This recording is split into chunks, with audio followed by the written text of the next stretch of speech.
بسم الله الرحمن الرحيم. ألف لام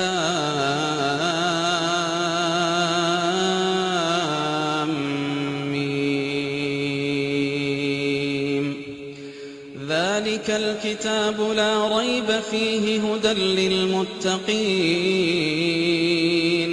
الذين يؤمنون بالغيب ويقيمون الصلاة ومما رزقناهم ينفقون والذين يؤمنون بما أنزل إليك وما أنزل من قبلك وبالآخرة هم يوقنون أولئك على هدى من ربهم وأولئك هم المفلحون. إن الذين كفروا سواء عليهم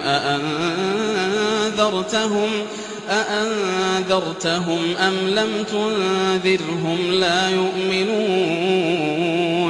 ختم الله على قلوبهم وعلى سمعهم وعلى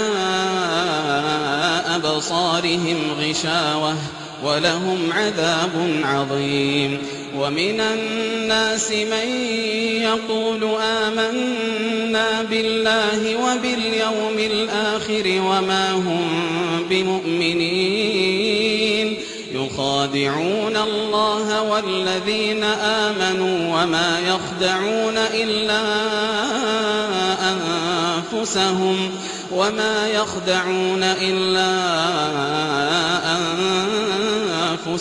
وما يشعرون. في قلوبهم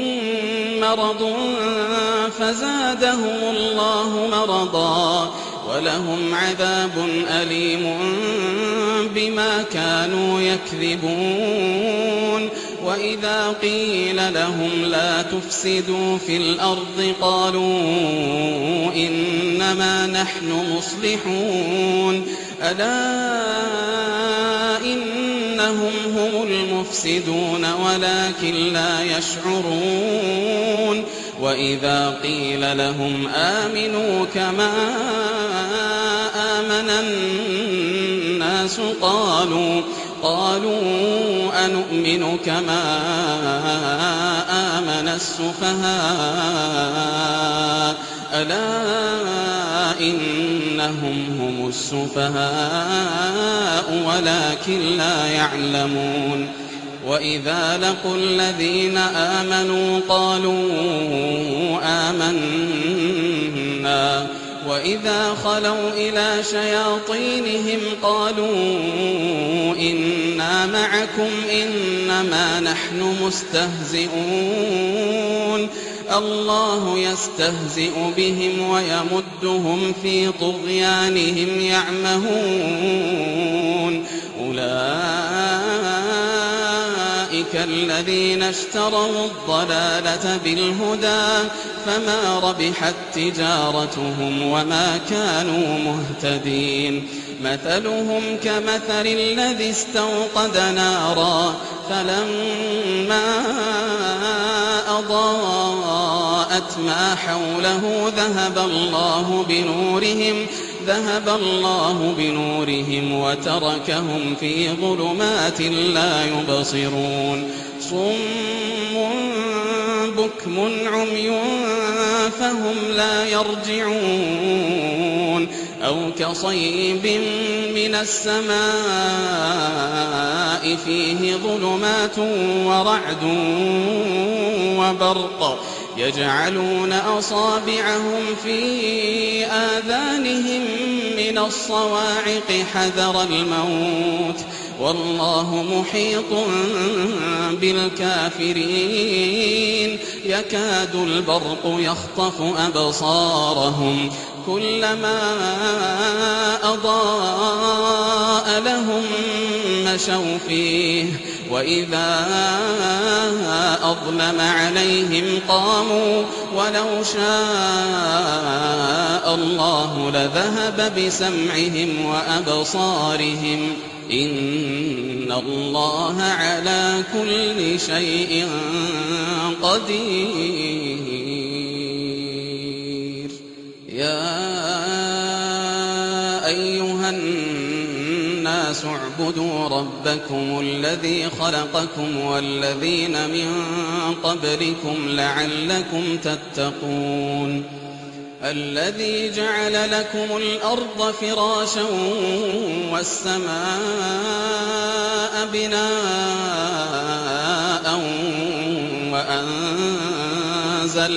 وأنزل من السماء ماء فأخرج به من الثمرات رزقا لكم فلا تجعلوا لله أندادا وأنتم تعلمون. وإن كنتم في ريب مما نزلنا على عبدنا فأتوا بسورة من مثله وادعوا شهداءكم من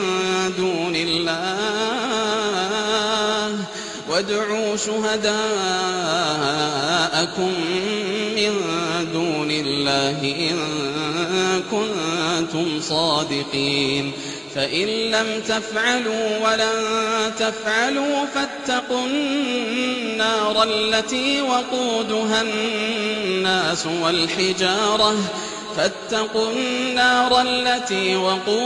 الناس والحجارة أعدت للكافرين. وبشر الذين آمنوا وعملوا الصالحات أن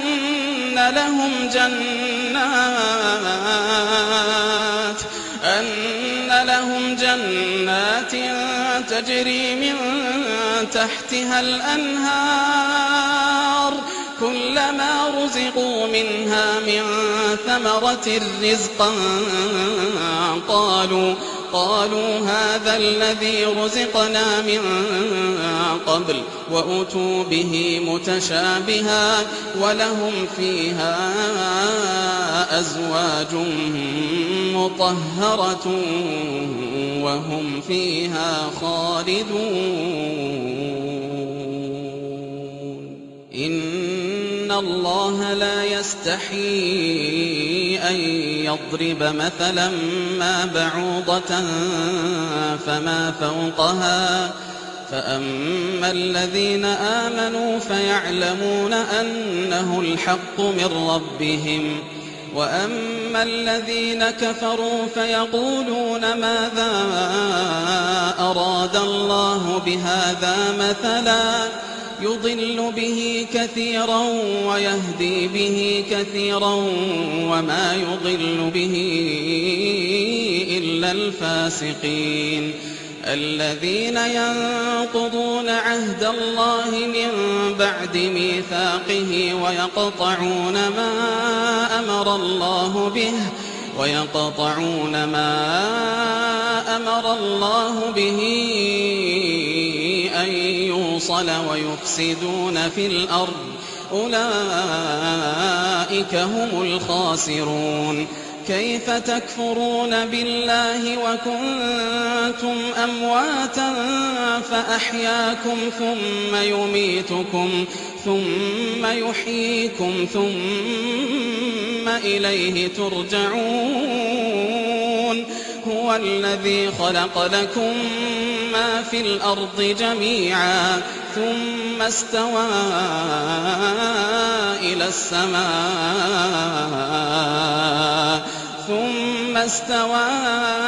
إلى السماء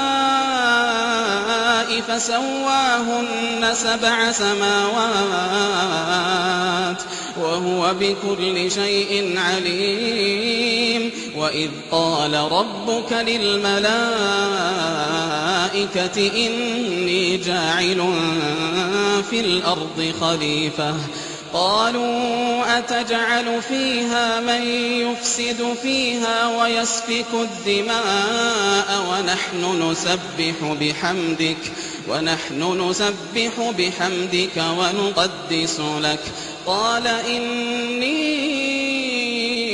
يعلم ما لا تعلمون وعلم آدم الأسماء كلها ثم عرضهم على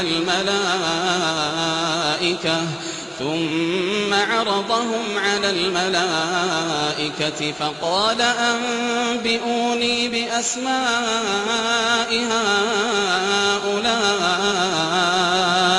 فقال أنبئوني بأسماء هؤلاء إن كنتم صادقين قالوا سبحانك لا علم لنا إلا ما علمتنا إنك أنت العليم الحكيم قال يا آدم أنبئهم بأسمائهم فلما أنبأهم بأسمائهم قال ألم أقل لكم إني أعلم غيب السماوات والأرض وأعلم ما تبدون وما كنتم تكتمون وإذ قلنا للملائكة اسجدوا لآدم فسجدوا إلا إبليس أبى واستكبر وكان من الكافرين وقلنا يا آدم اسكن أنت وزوجك الجنة وكلا منها رغدا حيث شئتما ولا تقربا هذه الشجرة فتكونا من الظالمين فأزلهما الشيطان عنها فأخرجهما مما كانا فيه وقلنا اهبطوا بعضكم لبعض عدو ولكم في الأرض مستقر ومتاع إلى حين فتلقى آدم من ربه كلمات فتاب عليه إنه هو التواب الرحيم قلنا اهبطوا منها جميعا فإما يأتينكم مني هدى فمن تبع هداي فلا خوف عليهم ولا هم يحزنون والذين كفروا وكذبوا بآياتنا أولئك أصحاب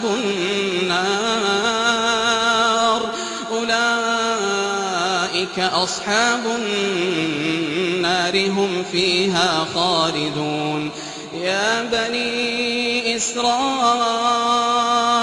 اذكروا نعمتي التي أنعمت عليكم وأوفوا بعهدي أوف بعهدكم وإياي فارهبون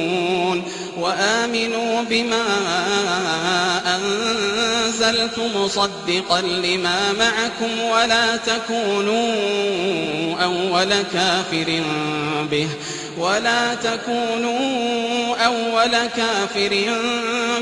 ولا تشتروا بآياتي ثمنا قليلا وإياي فاتقون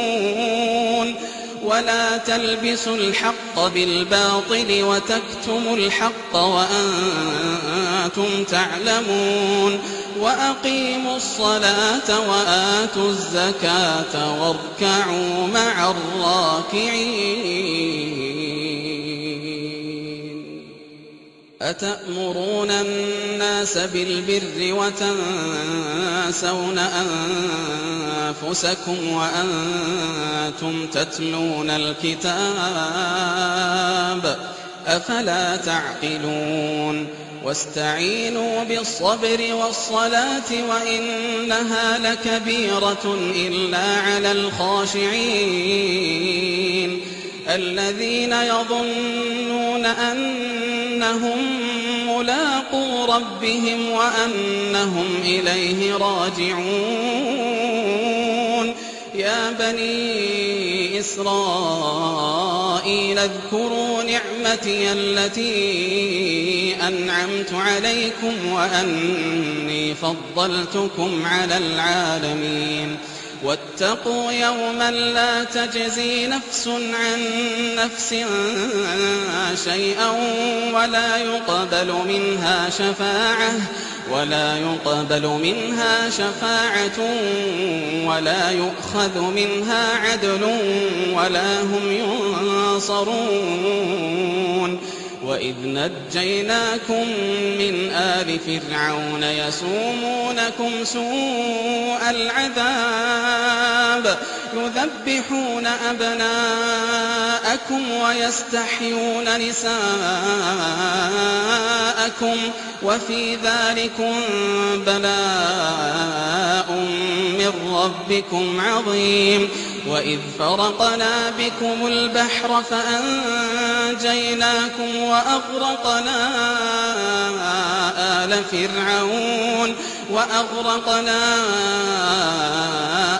فرعون وأنتم تنظرون. وإذ واعدنا موسى 40 ليلة ثم اتخذتم العجل من بعده وأنتم ظالمون. ثم عفونا عنكم من بعد ذلك لعلكم تشكرون. وإذ آتينا موسى الكتاب والفرقان لعلكم تهتدون. وإذ قال موسى لقومه يا قوم إنكم ظلمتم أنفسكم باتخاذكم العجل فتوبوا إلى بارئكم فاقتلوا أنفسكم ذلكم خير لكم عند بارئكم فتاب عليكم إنه هو التواب الرحيم. وإذ قلتم يا موسى لن نؤمن لك حتى نرى الله جهرة فأخذتكم الصاعقة وأنتم تنظرون. ثم بعثناكم من بعد موتكم لعلكم تشكرون. وظللنا عليكم الغمام وأنزلنا عليكم المن والسلوى كلوا من طيبات ما رزقناكم وما ظلمونا ولكن كانوا أنفسهم يظلمون. وإذ قلنا ادخلوا هذه القرية فكلوا منها حيث شئتم رغدا وادخلوا الباب سجدا وقولوا حطة نغفر لكم خطاياكم وسنزيد المحسنين. فبدل الذين ظلموا قولا غير الذي قيل لهم فأنزلنا على الذين ظلموا رجزا من السماء بما كانوا يفسقون. وإذ استسقى موسى لقومه فقلنا اضرب بعصاك الحجر فانفجرت منه 12 عينا قد علم كل أناس مشربهم كلوا واشربوا من رزق الله ولا تعثوا في الأرض مفسدين. وإذ قلتم يا موسى لن نصبر على طعام واحد فادع لنا ربك يخرج لنا مما تنبت الأرض من بقلها وقثائها وفومها وعدسها وبصلها قال أتستبدلون الذي هو أدنى بالذي هو خير اهبطوا مصرا فإن لكم ما سألتم وضربت عليهم الذلة والمسكنة وباءوا بغضب من الله ذلك بأنهم كانوا يكفرون بآيات الله ويقتلون النبيين بغير الحق ذلك بما عصوا وكانوا يعتدون إن الذين آمنوا والذين هادوا والنصارى والصابئين من آمن بالله واليوم الآخر وعمل صالحا فلهم أجرهم عند ربهم ولا خوف عليهم ولا هم يحزنون وإذ أخذنا ميثاقكم ورفعنا فوقكم الطور خذوا ما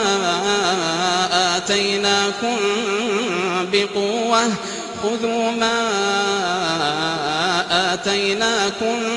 بقوة واذكروا ما فيه لعلكم تتقون ثم توليتم من بعد ذلك فلولا فضل الله عليكم ورحمته لكنتم من الخاسرين ولقد علمتم الذين اعتدوا منكم في السبت فقلنا لهم كونوا قردة خاسئين فجعلناها نكالا لما بين يديها وما خلفها وموعظة للمتقين وإذ قال موسى لقومه إن الله يأمركم أن تذبحوا بقرة قالوا أتتخذنا هزوا قال أعوذ بالله أن أكون من الجاهلين قالوا ادع لنا ربك يبين لنا ما هي قال إنه يقول إنها بقرة لا فارض ولا بكر عوان بين ذلك فافعلوا ما تؤمرون قالوا ادع لنا ربك يبين لنا ما لونها قال إنه يقول إنها بقرة صفراء فاقع لونها تسر الناظرين قالوا ادع لنا ربك يبين لنا ما هي إن البقرة شابه علينا وإنا إن شاء الله لمهتدون قال إنه يقول إنها بقرة لا ذلول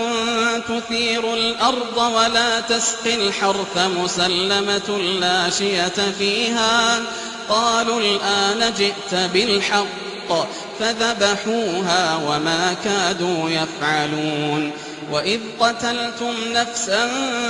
فادارأتم فيها والله مخرج ما كنتم تكتمون فقلنا اضربوه ببعضها كذلك يحيي الله الموتى ويريكم آياته لعلكم تعقلون ثم قست قلوبكم من بعد ذلك فهي كالحجارة أو أشد قسوة وإن من الحجارة لما يتفجر منه الأنهار وإن منها لما يشقق فيخرج منه الماء وإن منها لما يهبط من خشية الله وإن منها لما يهبط من خشية الله وما الله بغافل عما تعملون. أفتطمعون أن يؤمنوا لكم وقد كان فريق منهم يسمعون كلام الله ثم يحرفونه من بعد ما عقلوه وهم يعلمون. وإذا لقوا الذين آمنوا قالوا آمنا وإذا خلا بعضهم إلى بعض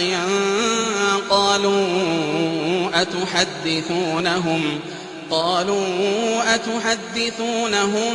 بما فتح الله عليكم ليحاجوكم به عند ربكم أفلا تعقلون. أولا يعلمون أن الله يعلم ما يسرون وما يعلنون. ومنهم أميون لا يعلمون الكتاب إلا أماني وإن هم إلا يظنون. فويل للذين يكتبون الكتاب بأيديهم ثم يقولون هذا من عند الله ليشتروا به ثمنا قليلا فويل لهم مما كتبت أيديهم وويل لهم مما يكسبون. وقالوا لن تمسنا النار إلا أياما معدودة قل أتخذتم عند الله عهدا فلن يخلف الله عهده أم تقولون على الله ما لا تعلمون. بلى من كسب سيئة وأحاطت به خطيئته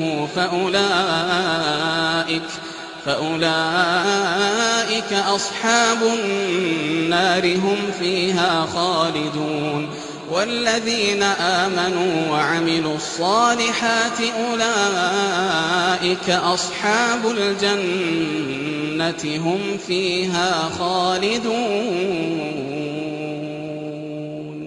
وإذ أخذنا ميثاق بني إسرائيل لا تعبدون إلا الله وبالوالدين إحسانا وذي القربى واليتامى والمساكين وقولوا للناس حسنا وأقيموا الصلاة وآتوا الزكاة ثم توليتم إلا قليلا منكم وأنتم معرضون. وإذ أخذنا ميثاقكم لا تسفكون دماءكم ولا تخرجون أنفسكم من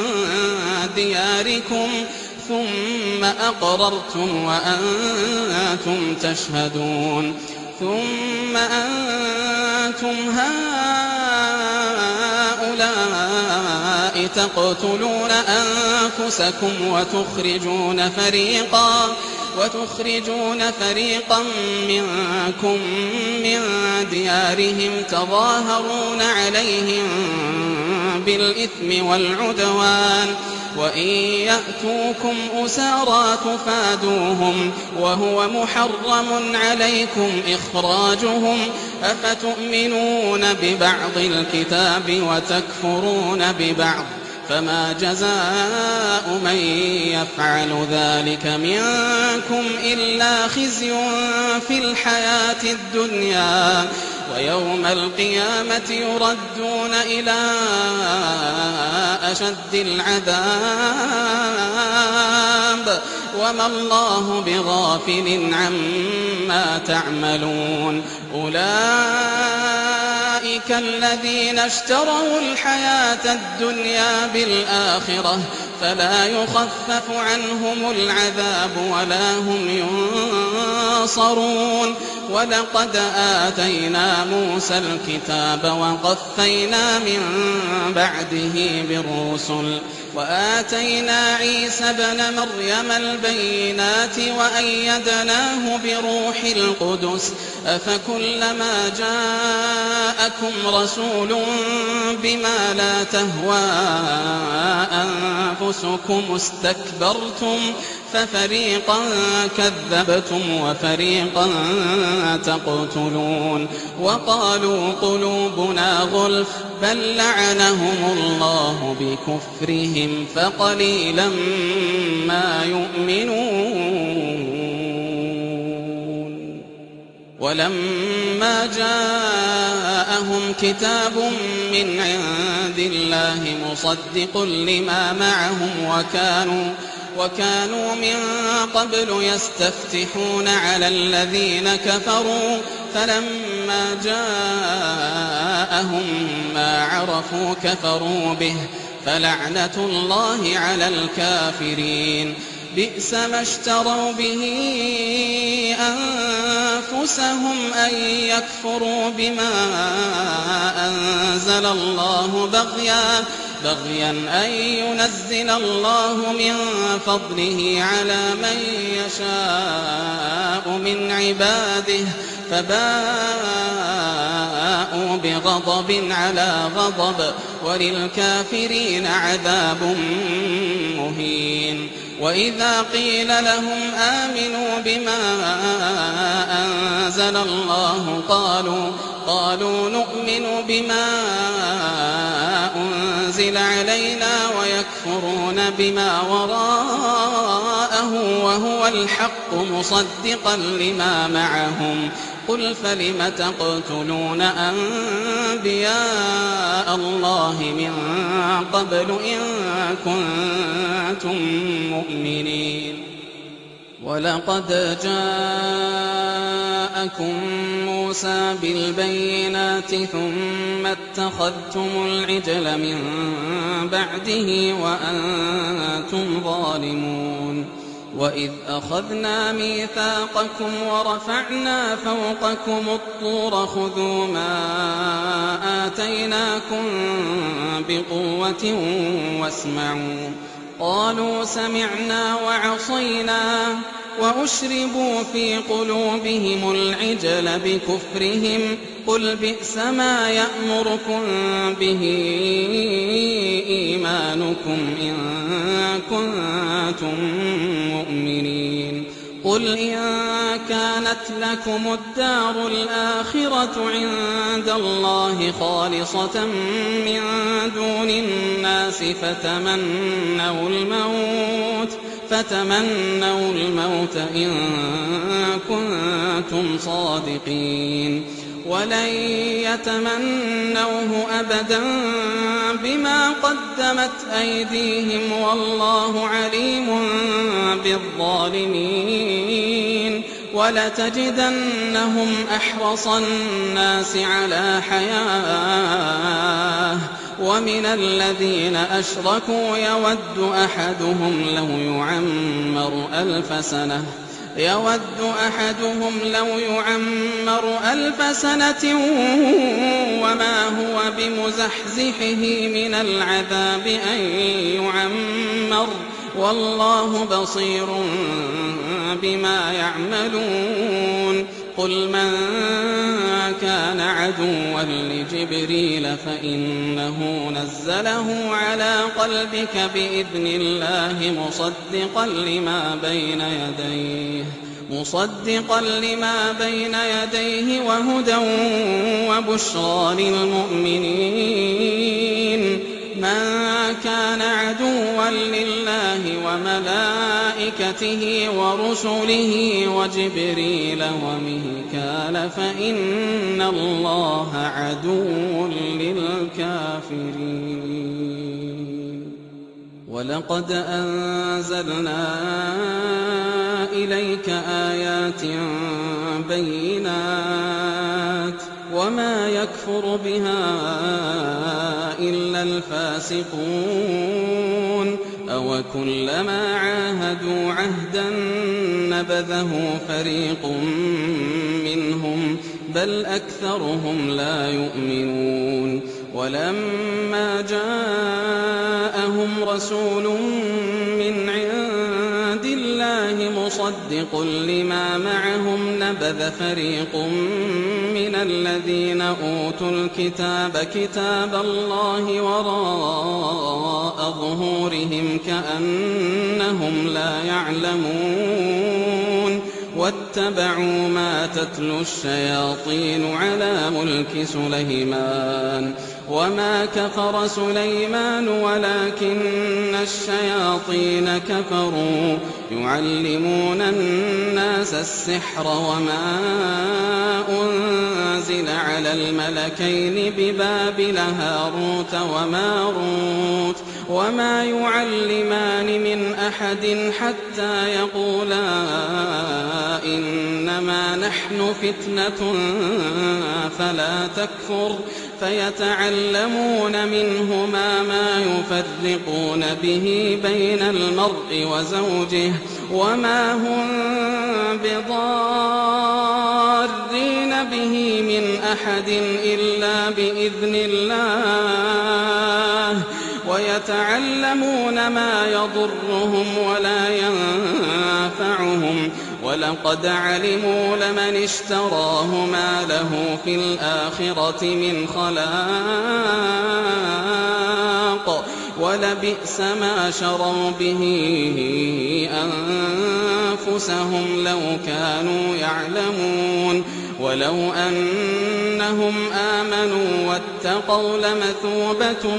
من عند الله خير لو كانوا يعلمون يا أيها الذين آمنوا لا تقولوا راعنا وقولوا انظرنا واسمعوا وللكافرين عذاب أليم ما يود الذين كفروا من أهل الكتاب ولا المشركين أن ينزل عليكم من خير من ربكم والله يختص برحمته من يشاء والله ذو الفضل العظيم ما ننسخ من آية أو ننسها نأت بخير منها أو مثلها ألم تعلم أن الله على كل شيء قدير ألم تعلم أن الله له ملك السماوات والأرض وما لكم من دون الله من ولي ولا نصير أم تريدون أن تسألوا رسولكم كما سئل موسى من قبل ومن يتبدل الكفر بالإيمان فقد ضل سواء السبيل ود كثير من أهل الكتاب لو يردونكم من بعد إيمانكم كفارا حسدا من عند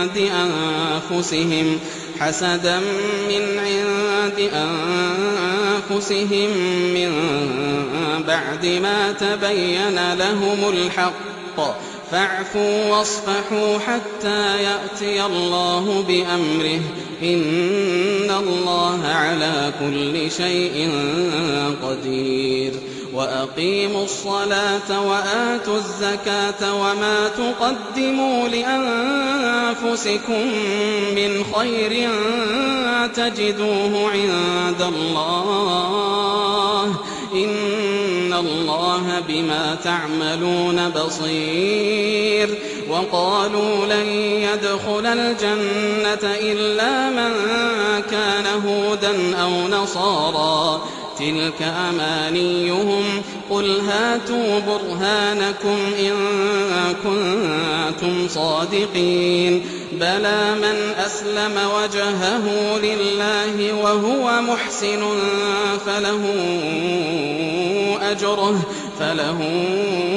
أجره عند ربه ولا خوف عليهم ولا هم يحزنون. وقالت اليهود ليست النصارى على شيء وقالت النصارى ليست اليهود على شيء وهم يتلون الكتاب كذلك قال الذين لا يعلمون مثل قولهم فالله يحكم بينهم يوم القيامة فيما كانوا فيه يختلفون. ومن أظلم ممن منع مساجد الله أن يذكر فيها اسمه وسعى في خرابها أولئك ما كان لهم أن يدخلوها إلا خائفين لهم في الدنيا خزي ولهم في الآخرة عذاب عظيم. ولله المشرق والمغرب فأينما تولوا فثم وجه الله إن الله واسع عليم. وقالوا اتخذ الله ولدا سبحانه بل له ما في السماوات والأرض كل له قانتون بديع السماوات والأرض وإذا قضى أمرا فإنما يقول له كن فيكون. وقال الذين لا يعلمون لولا يكلمنا الله أو تأتينا آية كذلك قال الذين من قبلهم مثل قولهم تشابهت قلوبهم قد بينا الآيات لقوم يوقنون. إنا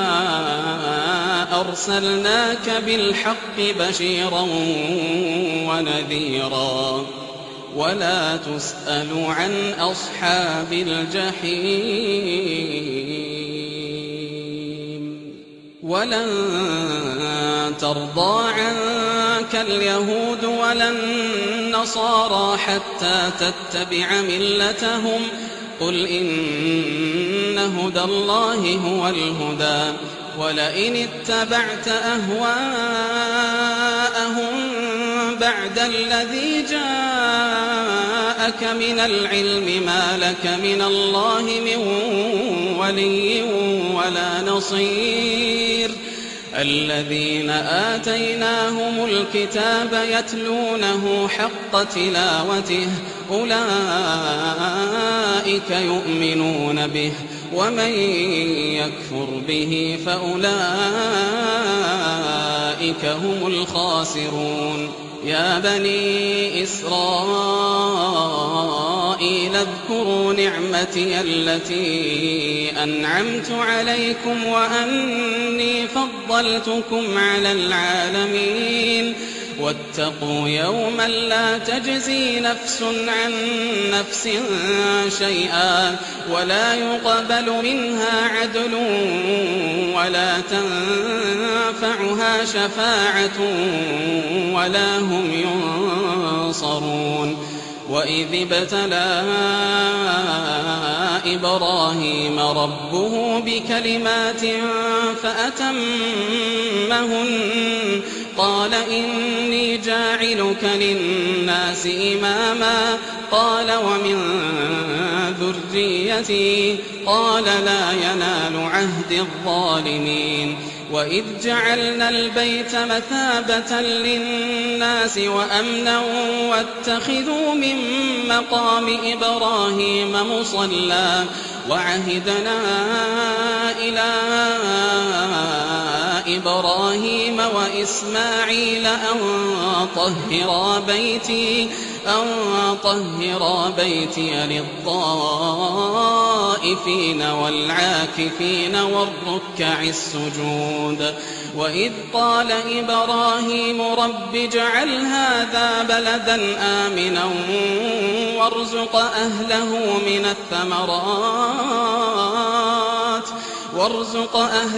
من الثمرات من آمن منهم بالله واليوم الآخر قال ومن كفر فأمتعه قليلا ثم أضطره إلى عذاب النار وبئس المصير. وإذ يرفع إبراهيم القواعد من البيت وإسماعيل ربنا تقبل منا إنك أنت السميع العليم. ربنا وجعلنا مسلمين لك ومن ذريتنا أمة مسلمة لك وأرنا مناسكنا وتب علينا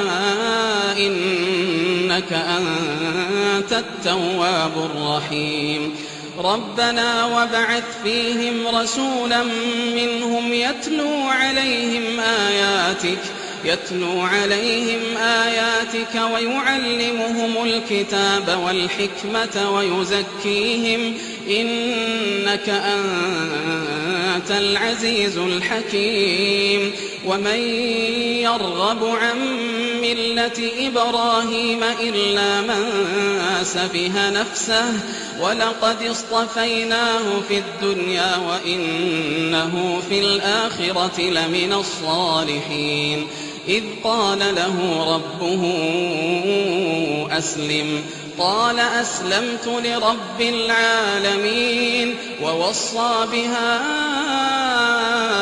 إبراهيم بنيه ويعقوب يا بني إن الله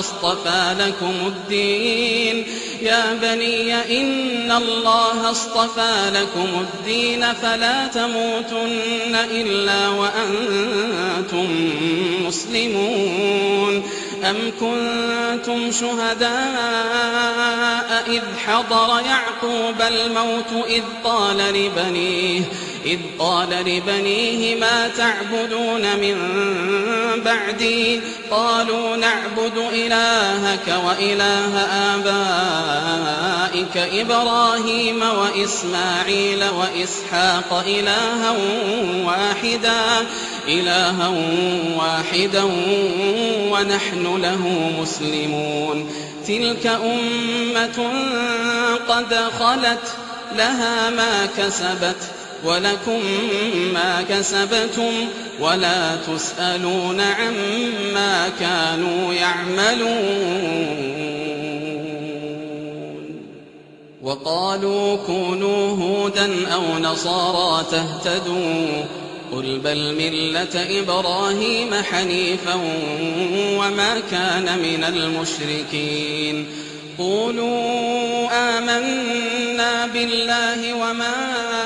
أنزل إلينا وما أنزل إلى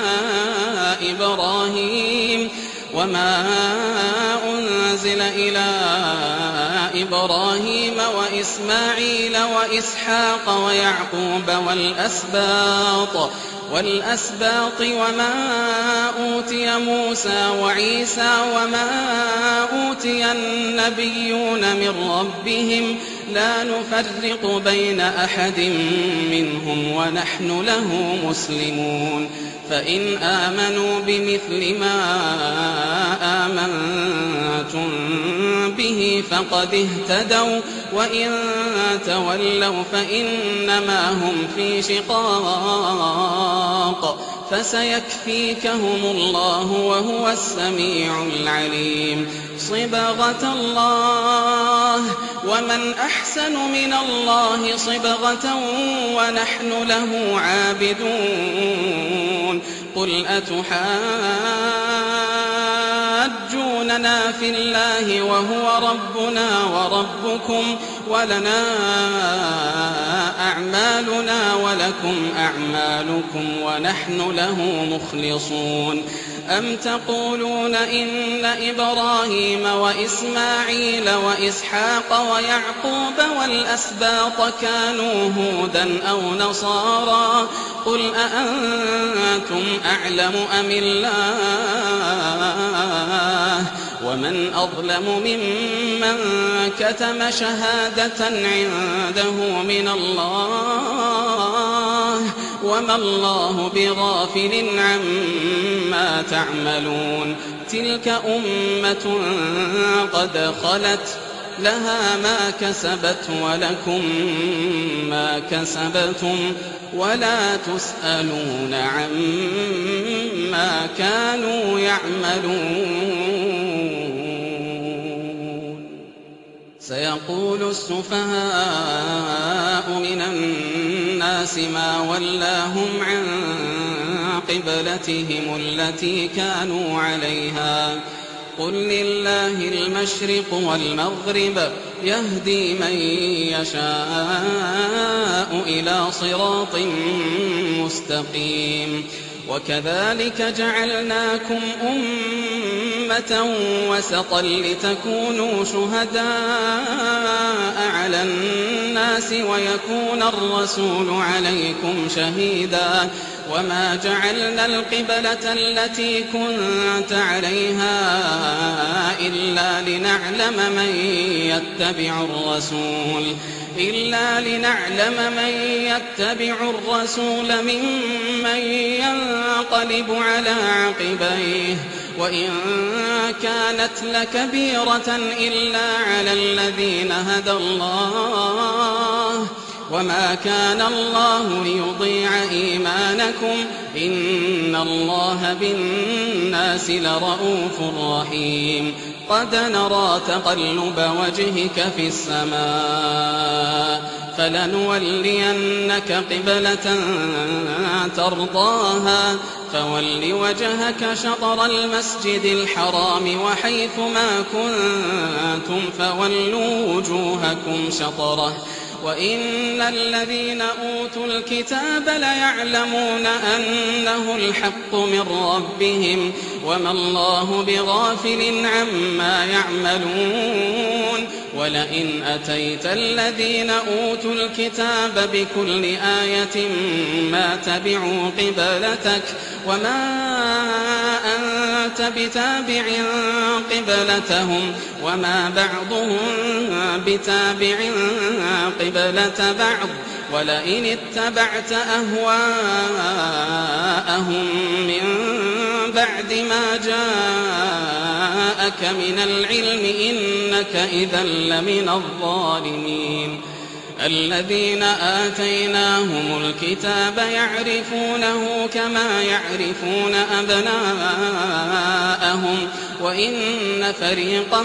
منهم ليكتمون الحق وهم يعلمون الحق من ربك فلا تكونن من الممترين ولكل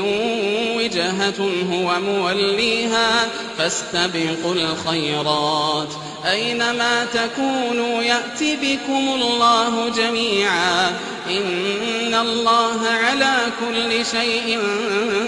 قدير ومن حيث خرجت فول وجهك شطر المسجد الحرام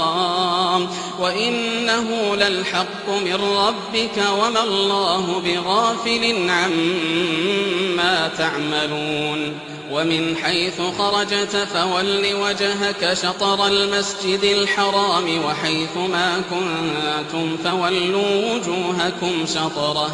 لئلا يكون للناس عليكم حجة إلا الذين ظلموا منهم فلا تخشوهم واخشوني ولأتم نعمتي عليكم ولعلكم تهتدون كما أرسلنا فيكم رسولا منكم يتلو عليكم آياتنا ويزكيكم ويعلمكم الكتاب والحكمة ويعلمكم ما لم تكونوا تعلمون فاذكروني أذكركم واشكروا لي ولا تكفرون. يا أيها الذين آمنوا استعينوا بالصبر والصلاة إن الله مع الصابرين. ولا تقولوا لمن يقتل في سبيل الله أموات بل أحياء ولكن لا تشعرون. ولنبلونكم بشيء من الخوف والجوع ونقص من الأموال والأنفس والثمرات وبشر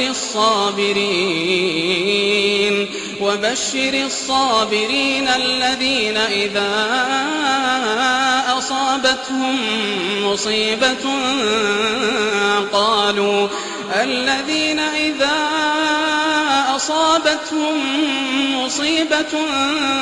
قالوا إنا لله وإنا إليه راجعون. أولئك عليهم صلوات من ربهم ورحمة وأولئك هم المهتدون. إن الصفا والمروة من شعائر الله فمن حج البيت أو اعتمر فلا جناح عليه أن يطوف بهما ومن تطوع خيرا فإن الله شاكر عليم. إن الذين يكتمون ما أنزلنا من البينات والهدى من بعد ما بيناه للناس في الكتاب أولئك يلعنهم الله ويلعنهم اللاعنون إلا الذين تابوا وأصلحوا وبينوا فأولئك أتوب عليهم وأنا التواب الرحيم. إن الذين كفروا وماتوا وهم كفار أولئك عليهم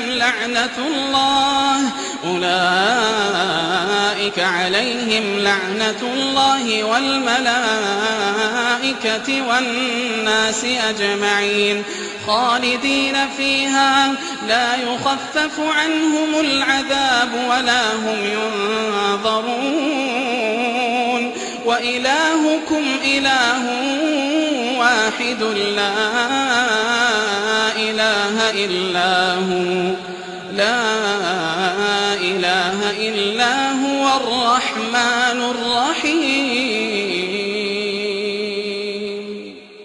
إن في خلق السماوات والأرض واختلاف الليل والنهار والفلك التي تجري في البحر بما ينفع الناس وما أنزل الله من السماء من ماء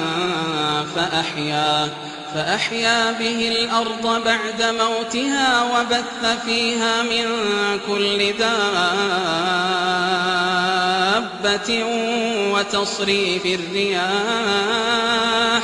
وتصريف الرياح والسحاب المسخر بين السماء والأرض لآيات لقوم يعقلون. ومن الناس من يتخذ من دون الله أندادا يحبونهم كحب الله والذين آمنوا أشد حبا لله ولو يرى الذين ظلموا إذ يرون العذاب أن القوة لله جميعا وأن الله شديد العذاب إذ تبرأ الذين اتبعوا من الذين اتبعوا ورأوا العذاب وتقطعت بهم الأسباب وقال الذين اتبعوا لو أن لنا كرة فنتبرأ منهم كما تبرأوا منا كذلك يريهم الله أعمالهم حسرات عليهم وما هم بخارجين من النار يا أيها الناس كلوا مما في الأرض حلالا طيبا ولا تتبعوا خطوات الشيطان إنه لكم عدو مبين إنما يأمركم بالسوء والفحشاء وأن تقولوا على الله ما لا تعلمون وإذا قيل لهم اتبعوا ما أنزل الله قالوا بل نتبع ما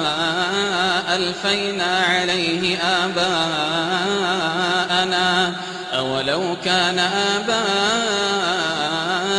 لا يعقلون شيئا ولا يهتدون ومثل الذين كفروا كمثل الذي ينعق بما لا يسمع إلا دعاء ونداء صم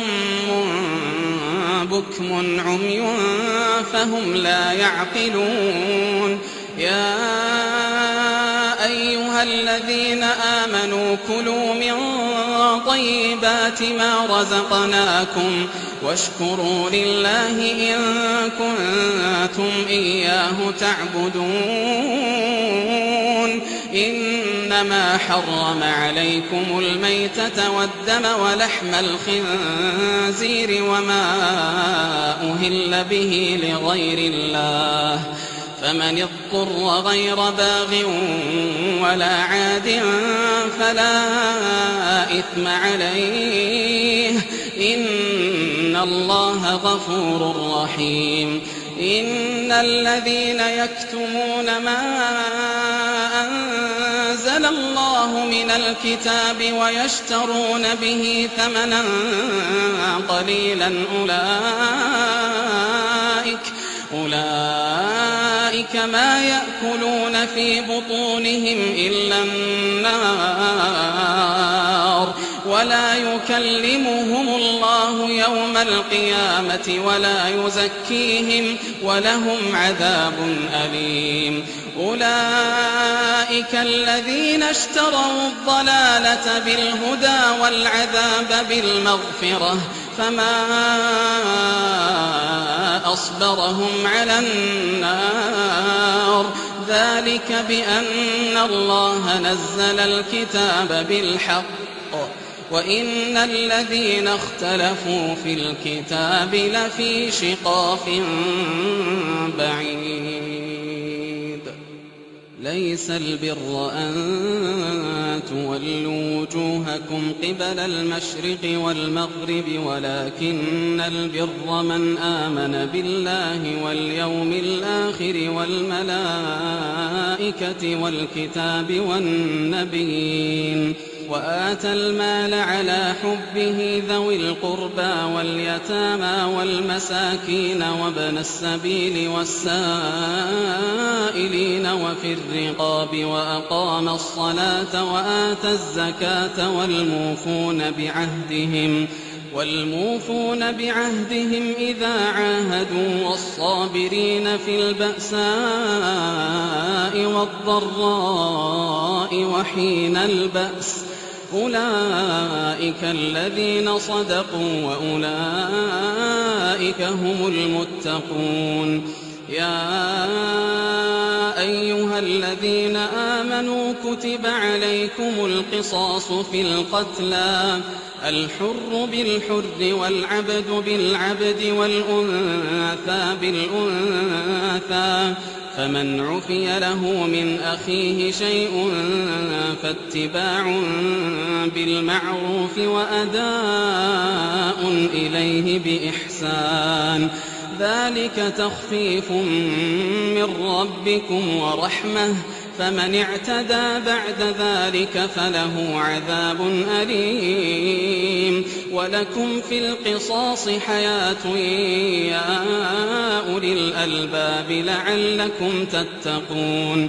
كتب عليكم إذا حضر أحدكم الموت إن ترك خيرا الوصية للوالدين والأقربين بالمعروف حقا على المتقين فمن بدله بعدما سمعه فإنما إثمه على الذين يبدلونه إن الله سميع عليم. فمن خاف من موص جنفا أو إثما فأصلح بينهم فلا إثم عليه إن الله غفور رحيم. يا أيها الذين آمنوا كتب عليكم الصيام كما كتب على الذين من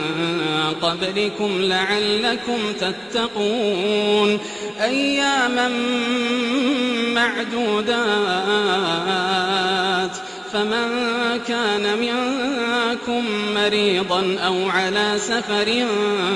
فعدة من أيام أخر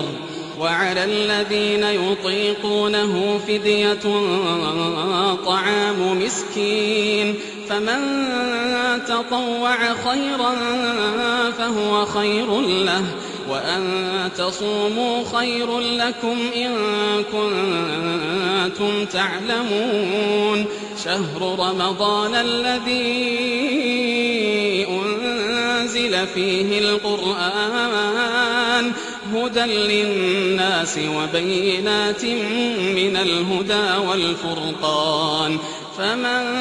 شهد منكم الشهر فليصمه ومن كان مريضا أو على سفر فعدة من أيام أخر يريد الله بكم اليسر ولا يريد بكم العسر ولتكملوا العدة ولتكبروا الله على ما هداكم ولعلكم تشكرون. وإذا سألك عبادي عني فإني قريب أجيب دعوة الداع إذا دعان فليستجيبوا لي وليؤمنوا بي لعلهم يرشدون. أحل لكم ليلة الصيام الرفث إلى نسائكم هن لباس لكم وأنتم لباس لهن علم الله أنكم كنتم تختانون أنفسكم فتاب عليكم وعفى عنكم فالآن باشروهن وابتغوا ما كتب الله لكم وكلوا واشربوا حتى يتبين لكم الخيط الأبيض من الخيط الأسود من الفجر ثم أتموا الصيام إلى الليل ولا تباشروهن وأنتم عاكفون في المساجد تلك حدود الله فلا تقربوها كذلك يبين الله آياته للناس لعلهم يتقون ولا تأكلوا أموالكم بينكم بالباطل وتدلوا بها إلى الحكام لتأكلوا فريقا من أموال الناس بالإثم وأنتم تعلمون يسألونك عن الأهلة قل هي مواقيت للناس والحج وليس البر بأن تأتوا البيوت من ظهورها ولكن البر من اتقى وأتوا البيوت من أبوابها واتقوا الله لعلكم تفلحون وقاتلوا في سبيل الله الذين يقاتلونكم ولا تعتدوا إن الله لا يحب المعتدين واقتلوهم حيث ثقفتموهم وأخرجوهم من حيث أخرجوكم والفتنة أشد من القتل ولا تقاتلوهم عند المسجد الحرام حتى يقاتلوكم فيه فإن قاتلوكم فاقتلوهم كذلك جزاء الكافرين فإن انتهوا فإن الله غفور رحيم وقاتلوهم حتى لا تكون فتنة ويكون الدين لله فإن انتهوا فلا عدوان إلا على الظالمين الشهر الحرام بالشهر الحرام والحرمات قصاص فمن اعتدى عليكم فاعتدوا عليه بمثل ما اعتدى عليكم واتقوا الله واعلموا أن الله مع المتقين وأنفقوا في سبيل الله ولا تلقوا بأيديكم إلى التهلكة وأحسنوا إن الله يحب المحسنين وأتموا الحج والعمرة لله فإن أحصرتم فما استيسر من الهدي ولا تحلقوا رؤوسكم حتى يبلغ الهدي محله فمن كان منكم مريضا أو به أذى من رأسه ففدية من صيام أو صدقة أو نسك فإذا أمنتم فمن تمتع بالعمرة إلى الحج فما استيسر من الهدي فمن لم يجد فصيام 3 أيام في الحج و7 إذا رجعتم تلك 10 كاملة ذلك لمن لم يكن أهله حاضر المسجد الحرام واتقوا الله واعلموا أن الله شديد العقاب الحج أشهر معلومات فمن فرض فيهن الحج فلا رفث ولا فسوق ولا جدال في الحج وما تفعلوا من خير يعلمه الله وتزودوا فإن خير الزاد التقوى واتقون يا أولي الألباب ليس عليكم جناح أن تبتغوا فضلا من ربكم فإذا أفضتم من عرفات فاذكروا الله عند المشعر الحرام واذكروه كما هداكم وإن كنتم من قبله لمن الضالين ثم أفيضوا من حيث أفاض الناس واستغفروا الله إن الله غفور رحيم. فإذا قضيتم مناسككم فاذكروا الله كذكركم آباءكم أو أشد ذكرا. فمن الناس من يقول ربنا آتنا في الدنيا وما له في الآخرة من خلاق، ومنهم من يقول ربنا آتنا في الدنيا حسنة، ومنهم من يقول ربنا آتنا في الدنيا حسنة وفي الآخرة حسنة وقنا عذاب النار. أولئك لهم نصيب مما كسبوا والله سريع الحساب. واذكروا الله في أيام معدودات، فمن تعجل في يومين فلا إثم عليه، ومن تأخر فلا إثم عليه لمن اتقى. واتقوا الله واعلموا أنكم إليه تحشرون.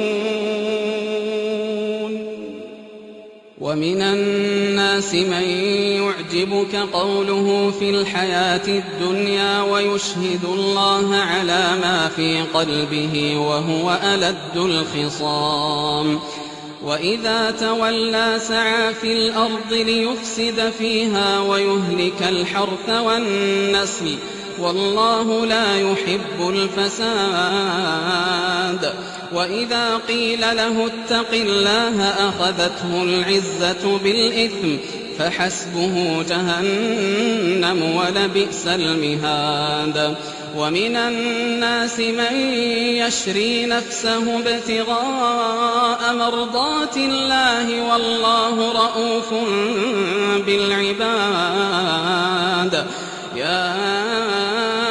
أيها الذين آمنوا ادخلوا في السلم كافة ولا تتبعوا خطوات الشيطان إنه لكم عدو مبين. فإن زللتم من بعد ما جاءتكم البينات فاعلموا أن الله عزيز حكيم. هل ينظرون إلا أن يأتيهم الله في ظلل من الغمام والملائكة وقضي الأمر وإلى الله ترجع الأمور. سل بني إسرائيل كم آتيناهم من آية بينة ومن يبدل نعمة الله من بعد ما جاءته فإن الله شديد العقاب. زين للذين كفروا الحياة الدنيا ويسخرون من الذين آمنوا والذين اتقوا فوقهم يوم القيامة والله يرزق من يشاء بغير حساب. كان الناس أمة واحدة فبعث الله النبيين مبشرين ومنذرين وأنزل معهم الكتاب بالحق ليحكم بين الناس فيما اختلفوا فيه وما اختلف فيه إلا الذين أوتوه من بعد ما جاءتهم البينات بغيا بينهم فهدى الله الذين آمنوا لما اختلفوا فيه من الحق بإذنه والله يهدي من يشاء إلى صراط مستقيم. أم حسبتم أن تدخلوا الجنة ولما يأتكم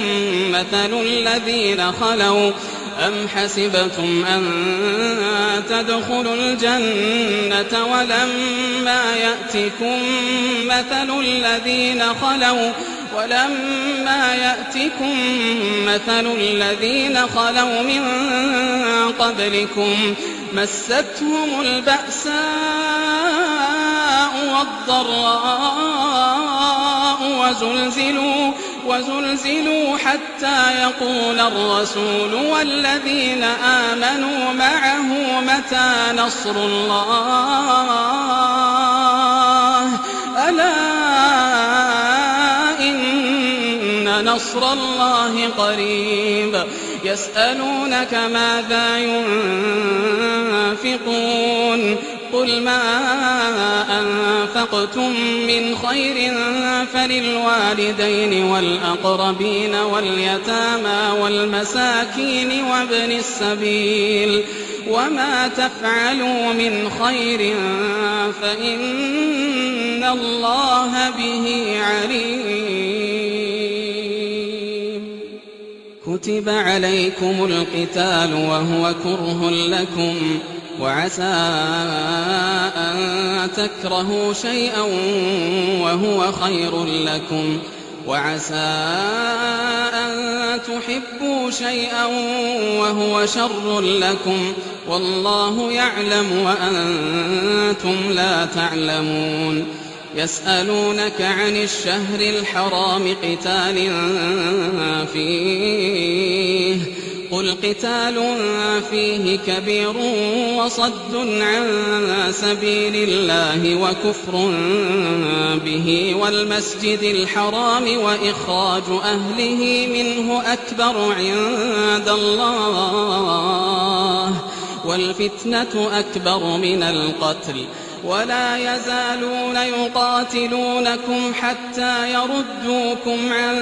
دينكم إن استطاعوا ومن يرتد منكم عن دينه فيمت وهو كافر فأولئك حبطت أعمالهم في الدنيا والآخرة وأولئك أصحاب النار هم فيها خالدون. إن الذين آمنوا والذين هاجروا وجاهدوا في سبيل الله أولئك يرجون رحمة الله والله غفور رحيم. يسألونك عن الخمر والميسر قل فيهما إثم كبير ومنافع للناس وإثمهما أكبر من نفعهما ويسألونك ماذا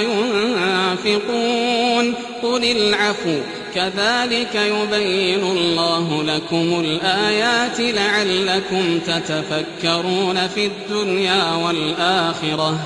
ويسألونك عن اليتامى قل إصلاح لهم خير وإن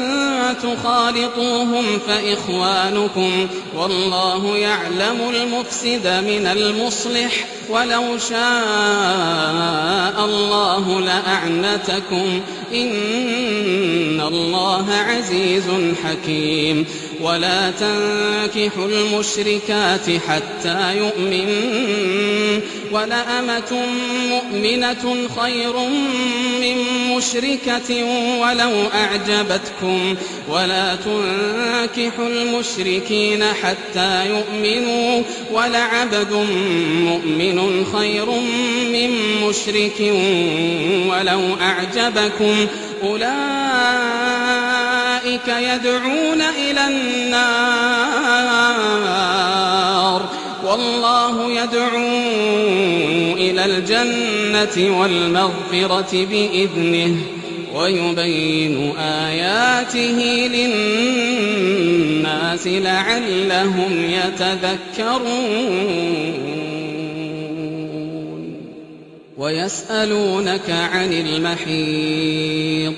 قل هو أذى فاعتزلوا النساء في المحيض ولا تقربوهن حتى يطهرن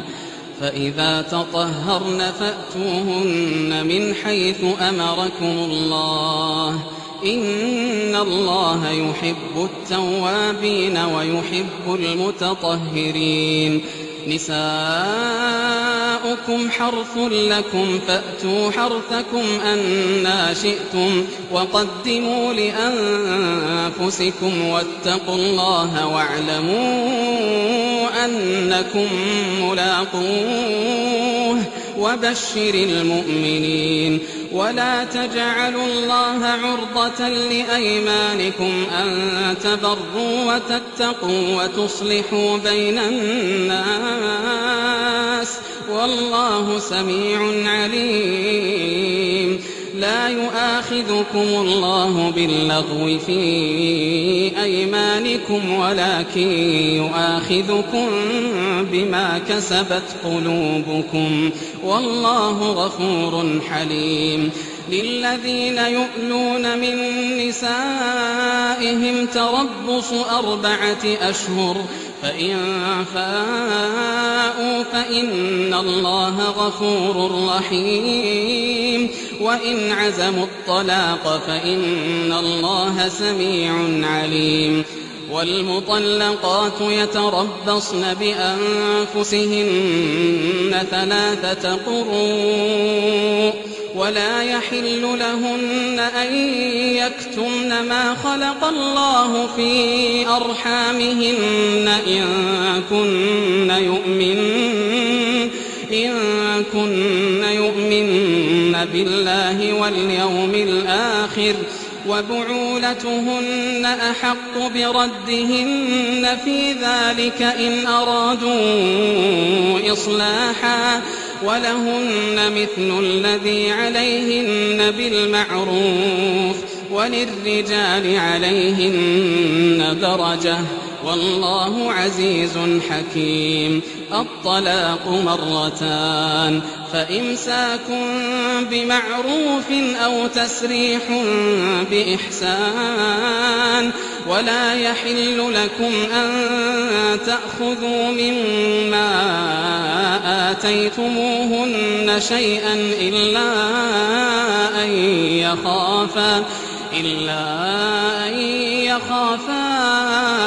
ألا يقيما حدود الله فإن خفتم ألا يقيما حدود الله فلا جناح عليهما فيما افتدت به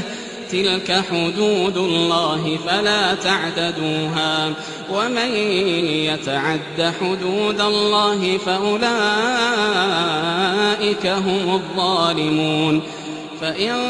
طلقها فلا تحل له من بعد حتى تنكح زوجا غيره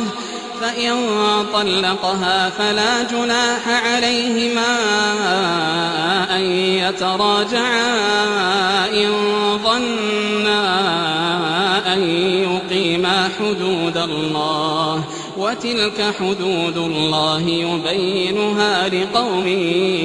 يعلمون وإذا طلقتم النساء فبلغن أجلهن فأمسكوهن بمعروف أو سرحوهن بمعروف ولا تمسكوهن ضرارا لتعتدوا ومن يفعل ذلك فقد ظلم نفسه ولا تتخذوا آيات الله هزوا واذكروا نعمة الله عليكم وما أنزل عليكم من الكتاب والحكمة يعظكم به واتقوا الله واعلموا أن الله بكل شيء عليم وإذا طلقتم النساء فبلغن أجلهن فلا تعضلوهن أن ينكحن أزواجهن إذا تراضوا بينهم بالمعروف ذلك يوعظ به من كان منكم يؤمن بالله واليوم الآخر ذلكم أزكى لكم وأطهر والله يعلم وأنتم لا تعلمون والوالدات يرضعن أولادهن حولين كاملين لمن أراد أن يتم الرضاعة وعلى المولود له رزقهن وكسوتهن بالمعروف لا تكلف نفس إلا وسعها لا تضار والدة بولدها ولا مولود له بولده وعلى الوارث مثل ذلك فإن أرادا فصالا عن تراض منهما وتشاور فلا جناح عليهما وإن أردتم أن تسترضعوا أولادكم فلا جناح عليكم إذا سلمتم ما آتيتم بالمعروف واتقوا الله واعلموا أن الله بما تعملون بصير والذين يتوفون منكم ويذرون أزواجا يتربصن بأنفسهن 4 أشهر وعشرا فإذا بلغن أجلهن فلا جناح عليكم فيما فعلن في أنفسهن بالمعروف والله بما تعملون خبير ولا جناح عليكم فيما عرضتم به من خطبة النساء أو أكننتم في أنفسكم علم الله أنكم ستذكرونهن ولكن لا تواعدوهن سرا إلا أن تقولوا قولا معروفا ولا تعزموا عقدة النكاح حتى يبلغ الكتاب أجله واعلموا أن الله يعلم ما في أنفسكم فاحذروه واعلموا أن الله غفور حليم لا جناح عليكم إن طلقتم النساء ما لم تمسوهن أو تفرضوا لهن فريضة ومتعوهن على الموسع قدره وعلى المقتر قدره متاعا بالمعروف حقا على المحسنين وإن طلقتموهن من قبل أن تمسوهن وقد فرضتم لهن فريضة فنصف ما فرضتم إلا أن يعفون أو يعفو الذي بيده عقدة النكاح وأن تعفوا أقرب للتقوى ولا تنسوا الفضل بينكم إن الله بما تعملون بصير حافظوا على الصلوات والصلاة الوسطى وقوموا لله قانتين فإن خفتم فرجالا أو ركبانا فإذا أمنتم فاذكروا الله كما علمكم ما لم تكونوا تعلمون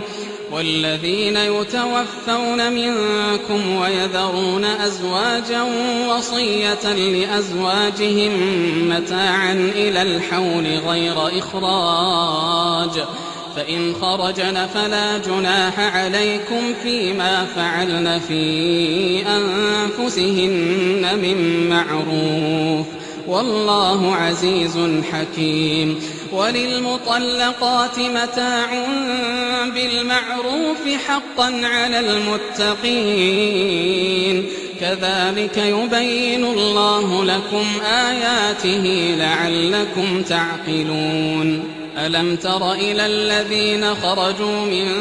ديارهم وهم ألوف حذر الموت فقال لهم الله موتوا ثم أحياهم إن الله لذو فضل على الناس ولكن أكثر الناس لا يشكرون وقاتلوا في سبيل الله واعلموا أن الله سميع عليم من ذا الذي يقرض الله قرضا حسنا فيضاعفه له أضعافا كثيرة والله يقبض ويبسط وإليه ترجعون ألم تر إلى الملأ من بني إسرائيل من بعد موسى إذ قالوا لنبي له ابعث لنا ملكا نقاتل في سبيل الله قال هل عسيتم إن كتب عليكم القتال ألا تقاتلوا قالوا وما لنا ألا نقاتل في سبيل الله وقد أخرجنا من ديارنا وأبنائنا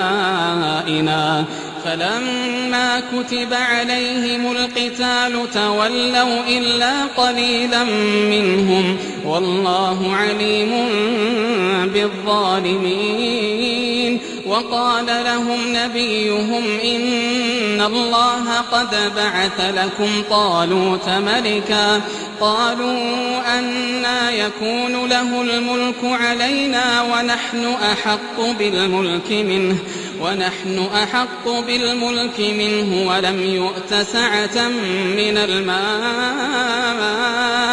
قال إن الله اصطفاه عليكم وزاده بسطة في العلم والجسم والله يؤتي ملكه من يشاء والله واسع عليم وقال لهم نبيهم إن آية ملكه أن يأتيكم التابوت فيه سكينة من ربكم وبقية مما ترك آل موسى وآل هارون تحمله الملائكة إن في ذلك لآية لكم إن كنتم مؤمنين فلما فصل طالوت بالجنود قال إن الله مبتليكم بنهر فمن شرب منه فليس مني ومن لم يطعمه فإنه مني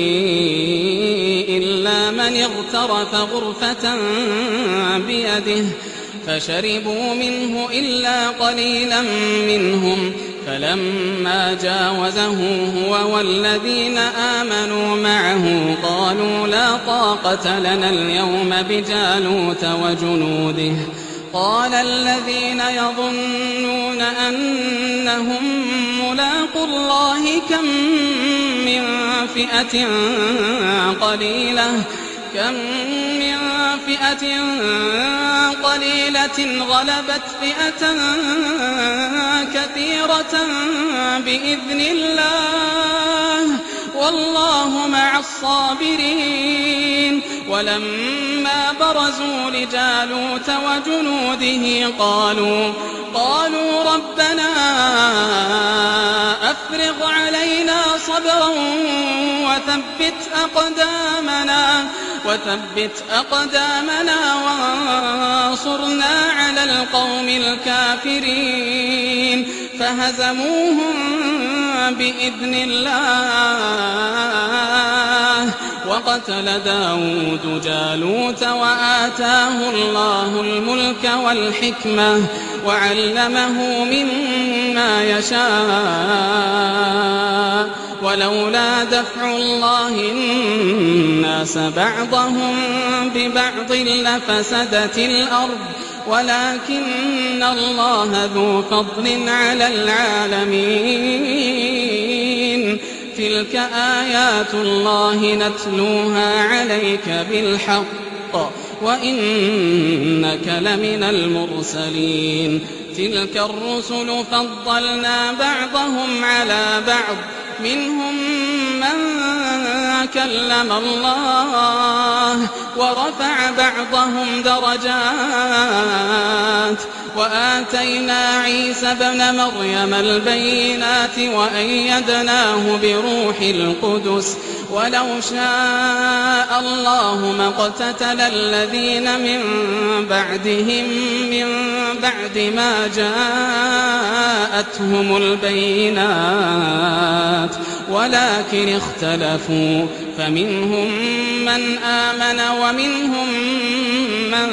كفر ولو شاء الله ما اقتتلوا ولكن الله يفعل ما يريد. يا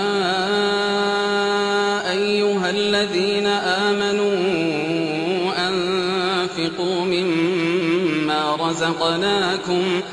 أنفقوا مما رزقناكم من قبل أن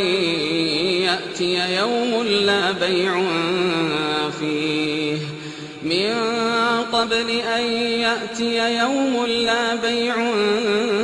فيه ولا خلة ولا شفاعة والكافرون هم الظالمون. الله لا إله إلا هو الحي القيوم لا تأخذه سنة ولا نوم له ما في السماوات وما في الأرض من ذا الذي يشفع عنده إلا بإذنه يعلم ما بين أيديهم وما خلفهم ولا يحيطون بشيء من علمه إلا بما شاء وسع كرسيه السماوات والأرض ولا يؤوده حفظهما وهو العلي العظيم. لا إكراه في الدين قد تبين الرشد من الغي فمن يكفر بالطاغوت ويؤمن بالله فقد استمسك بالعروة الوثقى لا انفصام لها والله سميع عليم. الله ولي الذين آمنوا يخرجهم من الظلمات إلى النور والذين كفروا أولياؤهم الطاغوت يخرجونهم من النور إلى الظلمات أولئك أصحاب النار هم فيها خالدون. ألم تر إلى الذي حاج إبراهيم في ربه أن آتاه الله الملك إذ قال إبراهيم ربي الذي يحيي ويميت قال أنا أحيي وأميت قال إبراهيم فإن الله يأتي بالشمس من المشرق فأت بها من المغرب فبهت الذي كفر والله لا يهدي القوم الظالمين. أو كالذي مر على قرية وهي خاوية على عروشها قال أنى يحيي هذه الله بعد موتها فأماته الله 100 عام ثم بعثه قال كم لبثت قال لبثت يوما أو بعض يوم قال بل لبثت 100 عام فانظر إلى طعامك وشرابك لم يتسنه وانظر إلى حمارك ولنجعلك آية للناس وانظر إلى العظام كيف ننشزها ثم نكسوها لحما فلما تبين له قال أعلم أن الله على كل شيء قدير وإذ قال إبراهيم رب أرني كيف تحيي الموتى قال أولم تؤمن قال بلى ولكن ليطمئن قلبي قال فخذ 4 من الطير فصرهن إليك ثم اجعل على كل جبل منهن جزءا ثم ادعهن يأتينك سعيا واعلم أن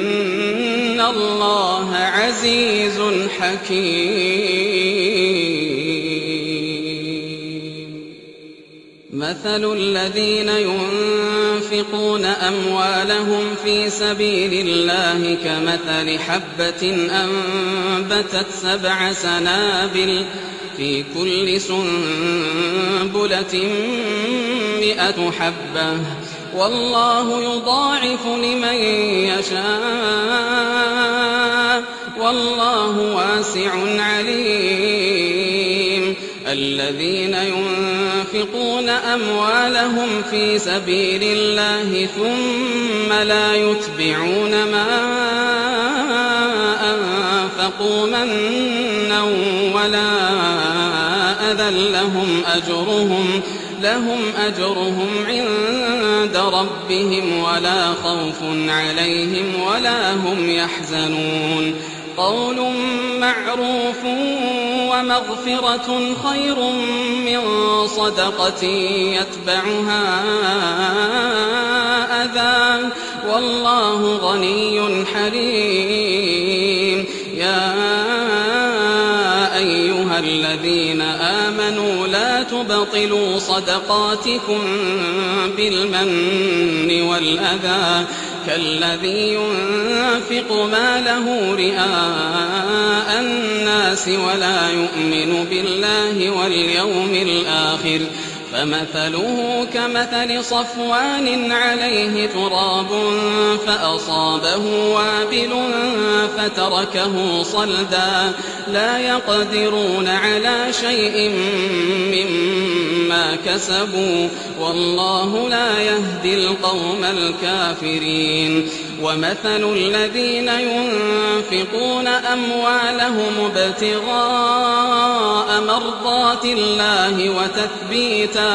وتثبيتا من أنفسهم كمثل جنة بربوة أصابها وابل فآتت أكلها ضعفين فإن لم يصبها وابل فطل والله بما تعملون بصير أيود أحدكم أن تكون له جنة من نخيل وأعناب تجري من تحتها الأنهار له فيها من كل الثمرات وأصابه الكبر وله ذرية ضعفاء فأصابها إعصار فيه نار فاحترقت كذلك يبين الله لكم الآيات لعلكم تتفكرون يا أيها الذين آمنوا أنفقوا من طيبات ما كسبتم ومما أخرجنا لكم من الأرض ولا تيمموا الخبيث منه تنفقون ولستم بآخذيه إلا أن تغمضوا فيه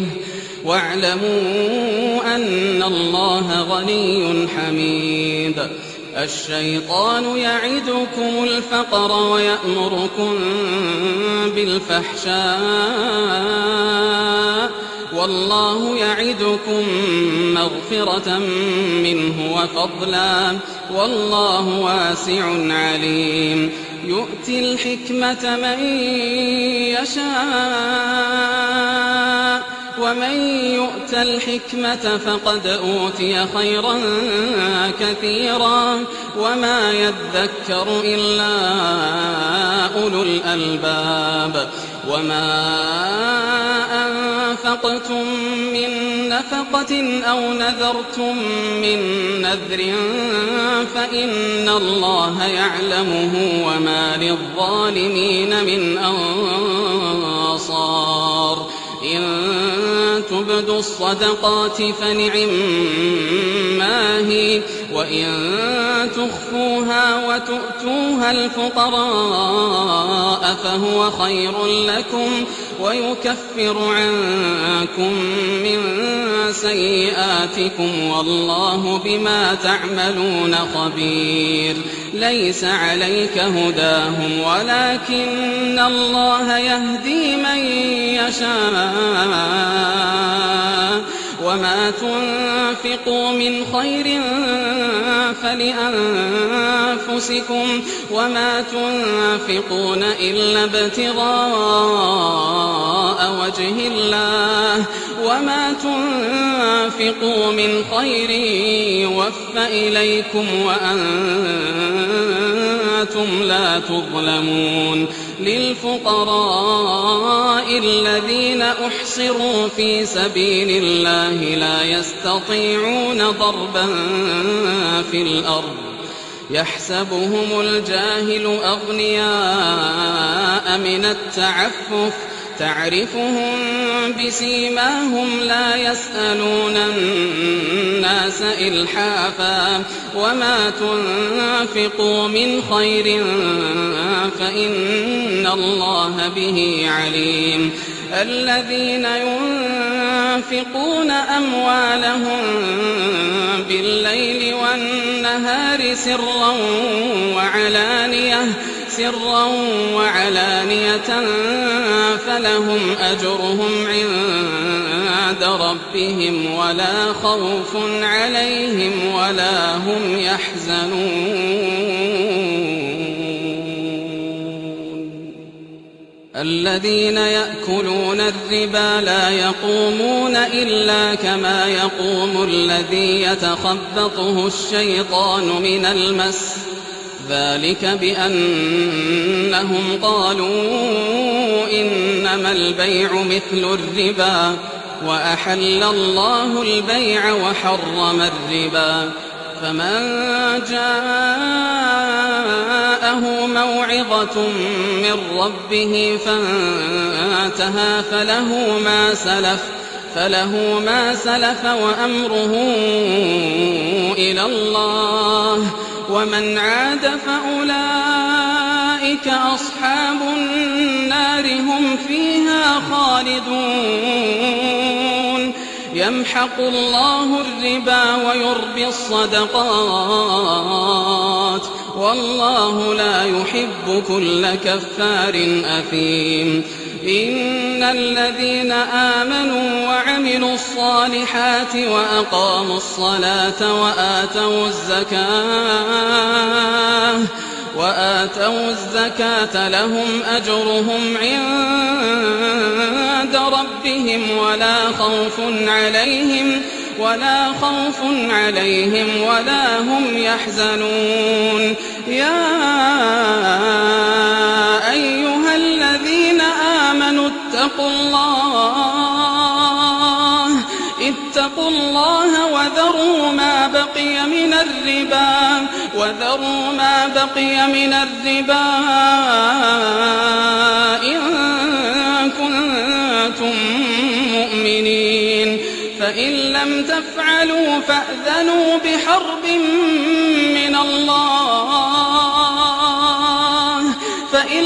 تفعلوا فأذنوا بحرب من الله ورسوله وإن تبتم فلكم رؤوس أموالكم لا تظلمون ولا تظلمون وإن كان ذو عسرة فنظرة إلى ميسرة وأن تصدقوا خير لكم إن كنتم تعلمون واتقوا يوما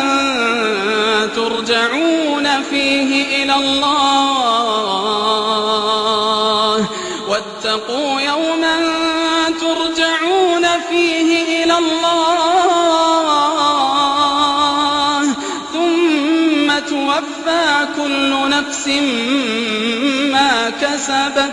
ثم توفى كل نفس ما كسبت وهم لا يظلمون يا أيها الذين آمنوا إذا تداينتم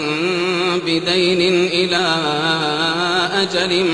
مسمى فاكتبوه وليكتب بينكم كاتب بالعدل ولا يأب كاتب أن يكتب كما علمه الله فليكتب وليملل الذي عليه الحق وليتق الله ربه ولا يبخس منه شيئا فإن كان الذي عليه الحق سفيها أو ضعيفا أو لا يستطيع أن يمل هو فليملل وليه بالعدل واستشهدوا شهيدين من رجالكم فإن لم يكونا رجلين فرجل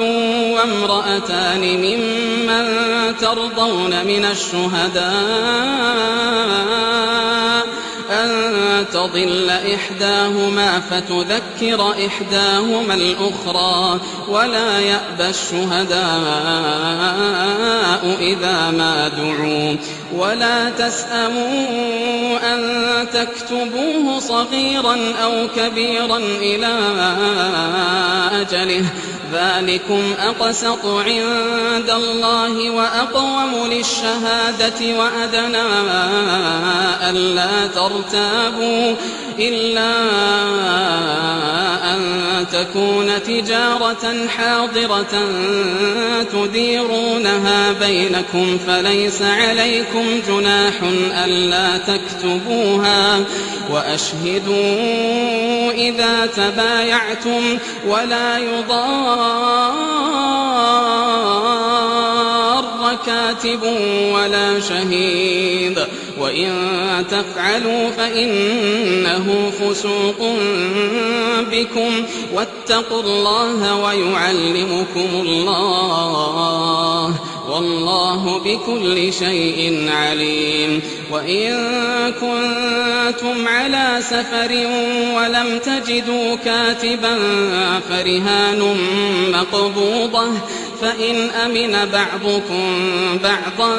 فليؤدي الذي اؤتمن أمانته وليتق الله ربه ولا تكتموا الشهادة ومن يكتمها فإنه آثم قلبه والله بما تعملون عليم لله ما في السماوات وما في الأرض وإن تبدوا ما في أنفسكم أو تخفوه يحاسبكم به الله فيغفر لمن يشاء ويعذب من يشاء والله على كل شيء قدير آمن الرسول بما أنزل إليه من ربه والمؤمنون كل آمن بالله وملائكته وكتبه ورسله لا نفرق بين أحد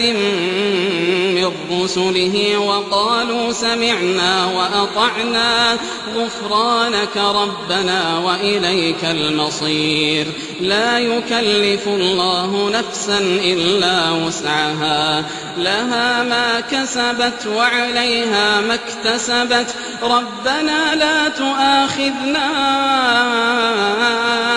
إن نسينا أو أخطأنا ربنا ولا تحمل علينا إصرا كما حملته على الذين من قبلنا ربنا ولا تحملنا ما لا طاقة لنا به واعف عنا واغفر لنا وارحمنا أنت مولانا فانصرنا على القوم الكافرين.